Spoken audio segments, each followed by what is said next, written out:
J'ai commencé en tant que bénévole fin 2006. Donc, j'ai commencé par promener les chiens. Au fur et à mesure, je suis venu tous les jours.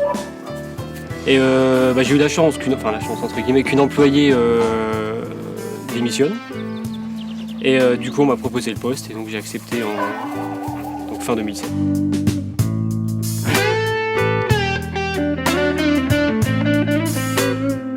Donc Magueule, c'est un chien qui fait beaucoup rire les gens, que je le vois. C'est un croisement qu'on voit pas souvent, enfin, qu'on voit même jamais. Donc croisé Rottweiler et Basset Hound. Ses propriétaires, je crois, l'avaient adopté à la SPA d'Arry. Le chien s'est retrouvé à la fourrière, donc ici à Velay-Noyer. Et ils n'ont pas voulu le récupérer, donc on l'a récupéré ensuite. Et depuis, voilà, personne s'y intéresse malheureusement. Mais c'est un super bon chien, super joueur, super affectueux. Mais bon, le problème c'est qu'il a la tête du Rottweiler, donc je pense que ça reste très débitoire vis-à-vis de certaines personnes.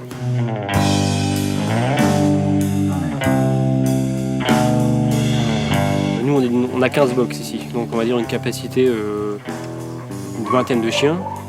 On est complet en permanence. On est déjà monté même à presque 30 chiens, donc les chiens étaient presque 3 par box des fois.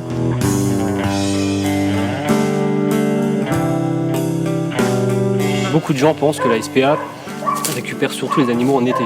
C'est là qu'on a le plus de travail. Non, c'est pas vrai. Les animaux sont abandonnés vraiment toute l'année maintenant. Les gens, voilà, comme je disais, n'hésitent plus du tout à abandonner. La seule différence en été, pendant les vacances d'été, c'est que les gens adoptent moins. Les gens partent en vacances, donc ils ne vont pas adopter un animal avant de partir en vacances. Par rapport à l'abandon des animaux, c'est surtout que les gens maintenant les considèrent comme des objets. Donc les gens prennent un animal, ils savent qu'on est là après si jamais ils n'en veulent plus. Maintenant les gens n'hésitent plus du tout à abandonner leur animal, souvent sans scrupule. On va dire qu'une fois sur 10, les gens l'abandonnent vraiment parce qu'ils n'ont pas le choix. Ils l'abandonnent à contre-cœur, mais on a déjà vu des gens venir ici abandonner leurs animaux avec le sourire. C'est des trucs qui nous font quand même penser que les êtres humains sont de moins en moins conscients de la détresse animale.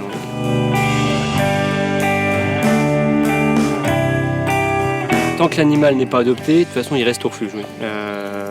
Nous on fait aucune euthanasie, sauf cas extrême, l'animal est en très mauvaise santé, il n'y a plus rien à faire, on abrège ses souffrances. Mais tant que l'animal est au refuge, il reste au refuge en fait. On les garde vraiment jusqu'à ce qu'il soit adopté. Pour moi, c'est plus un problème de société. Alors déjà, il y a tout ce qui est effet de mode vis-à-vis des chiens. Donc il y a une période labrador, il y a eu des périodes du ski il y a quelques années.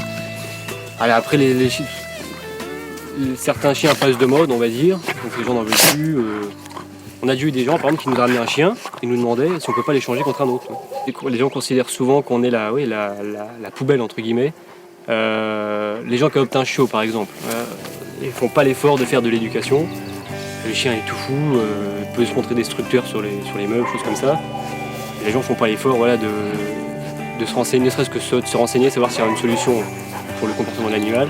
On l'amène ici directement et voilà, on récupère vraiment tous les chiens qui n'ont pas été bien éduqués, par exemple. Le chien est un animal donc, qui a besoin d'être dirigé au début de sa vie.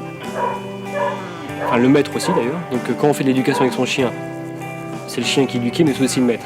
Donc moi, le message que j'aimerais faire passer, c'est éduquer votre chien, mais éduquez-vous aussi vis-à-vis du chien. Allez en centre d'éducation, ce sera tout bénéfice pour les deux, pour le maître et le chien.